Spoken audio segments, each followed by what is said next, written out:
Magandang araw mga kabopols. Nung tayo nasa high school o elementary, siguro naaalala nyo na tinalakay ng mga guro natin sa HEKASI o Araling Panlipunan yung mga katagang kapitalismo at komunismo. Pero karamihan sa atin hindi naman naunawaan o hindi naman talaga interesado noong mga panahon na yun. Kabilang na ako dun. Kasi bakit nga naman kailangan malaman ng 15 anyos na bata ang kahibahan ng kapitalismo at komunismo, di ba? Naghihintay lang ako nun sa recess at uwian kasi laro lang ang nasa isip ko. Pero ngayong malaki na ako, napagtanto ko na napakahalaga pala na malaman ang kaibahan nito. Kaya sa bidyong ito, ipapaliwanag ko ang isa't isa sa paraan na pinakamadaling intindihin at ang mga mabubuti at masasamang epekto nito sa lipunan. At sa huli, ibabahagi ko ang aking sariling opinyon. Pero bago ko simulan, gusto ko lang kayong paalalahanan na itong pagpapaliwanag ko'y pinasimple at sobrang maiksi lang. Kaya malaking tsansa na hindi ko matalakay lahat. Kaya simulan na natin. Ang kapitalismo at komunismo ay dalawang magkasalungat na ideology o sistema ng pananaw. Itong dalawang ideology na ito ay ang pinaka-karaniwang sistema kung paano pinapalakad ang ekonomiya ng isang bansa. Simulan natin sa kapitalismo. Ang kapitalismo ay ang sistema na kung saan ang mga mamamayan ng bansa ay mayroong kakayahang magkaroon ng tinatawag na pribadong ari-arian o private property. Ito yung mga katulad ng negosyo, bahay, lupa at iba pa. At ang mga tao o negosyante ang nagpapasya o may kalayaan kung anong produkto o serbisyo ang gagawin nila para kumita. Halimbawa, dito sa Pinas, pangarap mong magkaroon ng sari-sari store. Meron kang kalayaan, walang pipigil sa'yo na magtayo nun basta meron kang kapital o puhunan at ikaw din ang magpapasya kung ano-ano ang ibebenta mo sa tindahan mo. At kung lumago ang negosyo mo at nagkaroon ka ng sobrang puhunan, ikaw din ang magpapasya kung anong gagawin mo sa sobrang puhunan na yun. Maaari mong palakihin ang tindahan mo at kukuha ka ng karagdagang empleyado o maaari ka ding magpatayo ng tindahan sa ibang lugar o magpatayo ng ibang negosyo maliban sa sari-sari store. Isa sa pinakamahalagang elemento ng kapitalismo ay ang tinatawag na kompetisyon. Dahil nga sa kapitalismo, lahat ay may karapatang magtayo ng tindahan. Ibig sabihin, meron din mga taong kapareho mo na gusto din magtayo ng tindahan. So paano nagkakaroon ng kompetisyon? Halimbawa, yung sari-sari store na pinatayo mo, nagbenta ka ng 5 piso isang mango ice candy. Tapos yung kapitbahay mo naman, nagpatayo din ng tindahan. Tapos ang presyo niya ay mas mura. 10-3 yung mango ice candy. So mas mura yung sa kapitbahay mo. Kaya ang mangyayari, yung mga mamimili lilipat sa kanya.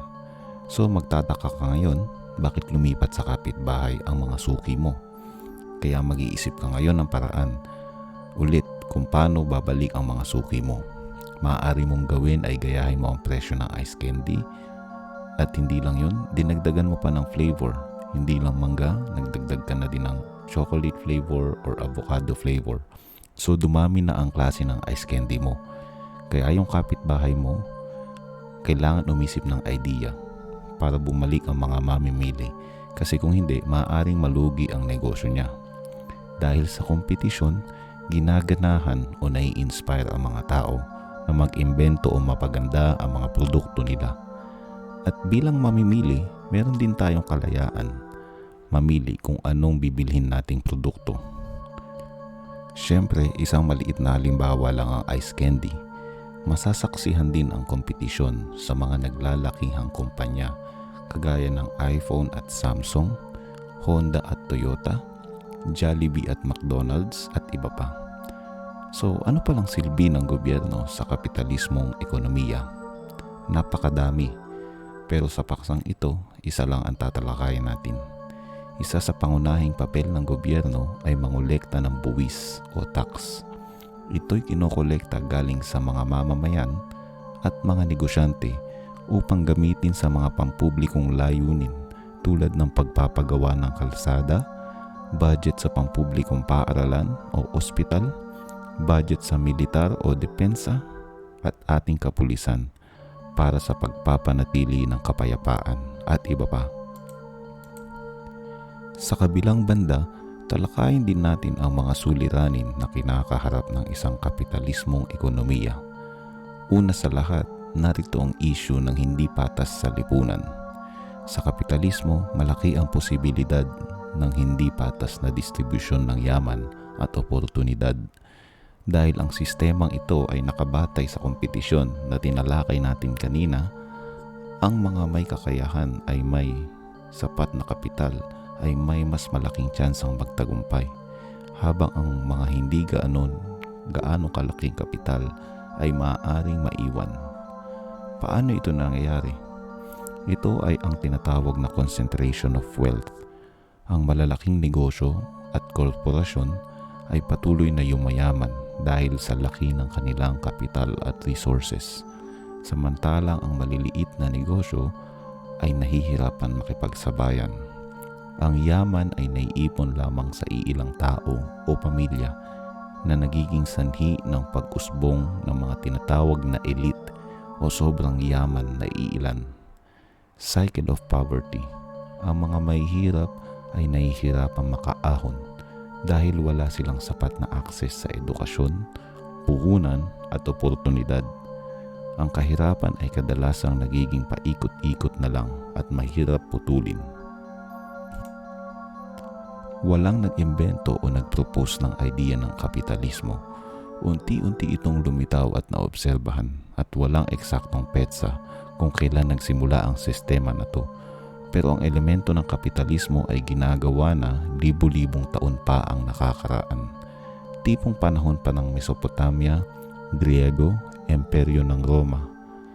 Bagamat ang sistemang kapitalismo ay hindi inimbento, may mga eksperto, ekonomista o mga philosophers ang nagpaliwanag sa pamamayani nito. Ang pinakakilala ay si Adam Smith na ipinanganak noong 1723. Siya ang sumulat ng librong Wealth of Nations noong 1776 na siya naging pangunahing basihan ng kapitalismong ekonomiya. Ngayon, dumako naman tayo sa komunismo. Ang komunismo ay isang ideya na ipinropose ng isang German economist na si Karl Marx sa pamamagitan ng pagsulat ng mga librong The Communist Manifesto at Das Kapital. Ito'y sistema kung saan ang layunin ay ang lahat ng tao sa lipunan ay pantay-pantay at walang pribadong pag-aari. Ang sistemang to ay lubos na kabaligtaran ng kapitalismo. Sa ganitong sistema, lahat ng bagay ay kolektibong pag-aari at pinamamahalaan ng gobyerno. Walang mayaman, walang mahirap, walang negosyante, walang squatter. Hindi ka pwede magtayo ng sarili mong sari-sari store at magbenta ng ice candy. Lahat ng ipinaliwanag ko kanina patungkol sa negosyo at kompetisyon, hindi uso yung ganun sa komunistang bansa.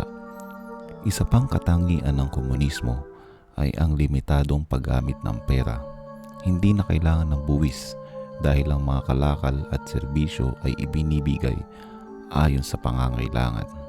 Ang pangunahing pangangailangan tulad ng edukasyon at healthcare ay sagot na din ng gobyerno. Ang bawat isa ay magtatrabaho batay sa kanilang kakayahan at ibibigay ang mga produkto batay sa pangangailangan ng isang tao. Kung 3 patatas at 1 kapirasong manok ang kakainin mo, ganon din ang kakainin ng kapitbahay mo. Kung ang kapitbahay mo ay may ice candy, maghintay ka lang at bibigyan ka din ng gobyerno ng ice candy sa ayaw mo at sa gusto mo. Kahit may sore throat ka pa, kailangan mong tanggapin ang ice candy. Kasi sa komunistang bansa, limitado kang makabili ng mga bagay na gusto mo. Kasi gobyerno ang magpapasya kung anong kailangan ng isang individual. Kadalasan sa komunistang bansa ay nagbibigay ang gobyerno ng rasyon sa mga mamamayan.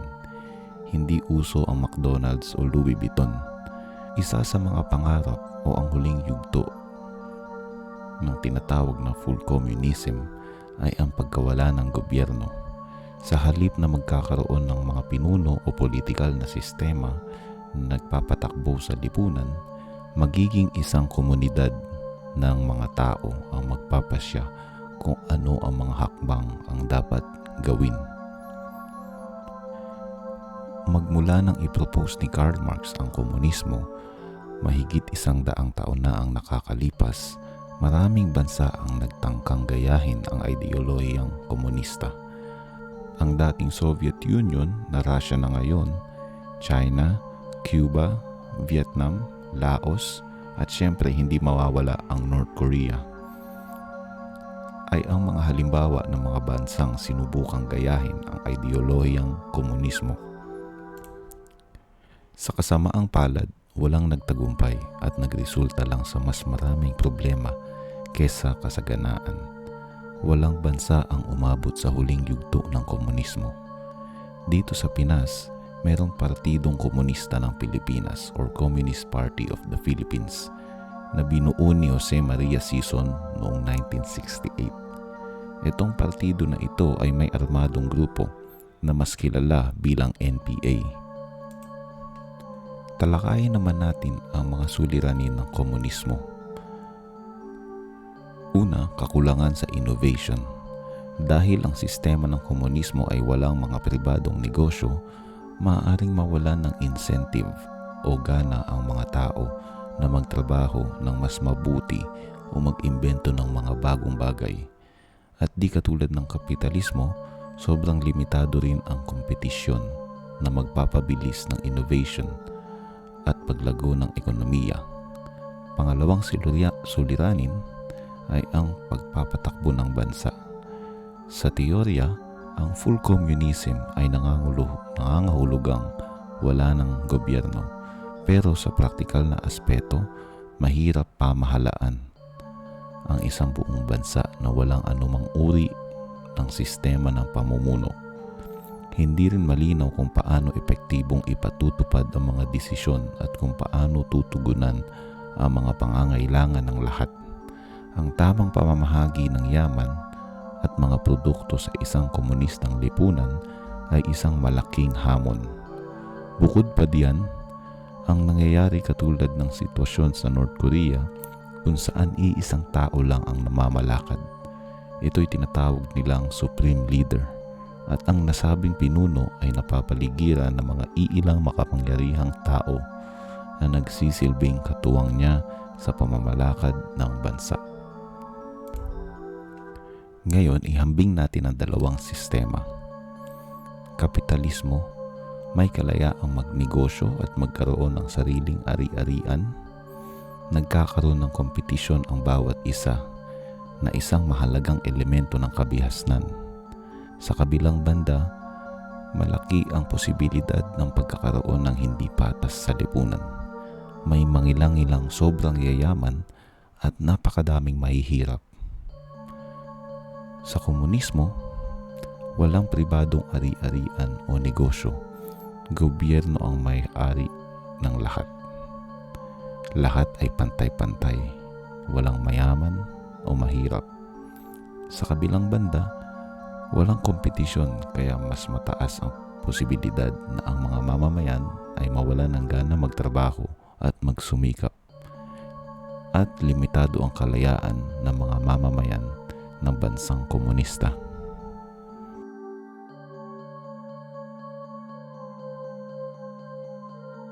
Nung isinulat ni Karl Marx ang mga librong patungkol sa ideolohiyang komunismo, hindi niya binigyan pansin ang isang pinakamahalagang elemento. Yun ay ang emosyon ng tao at ang ating iba't ibang kagustuhan o hilig.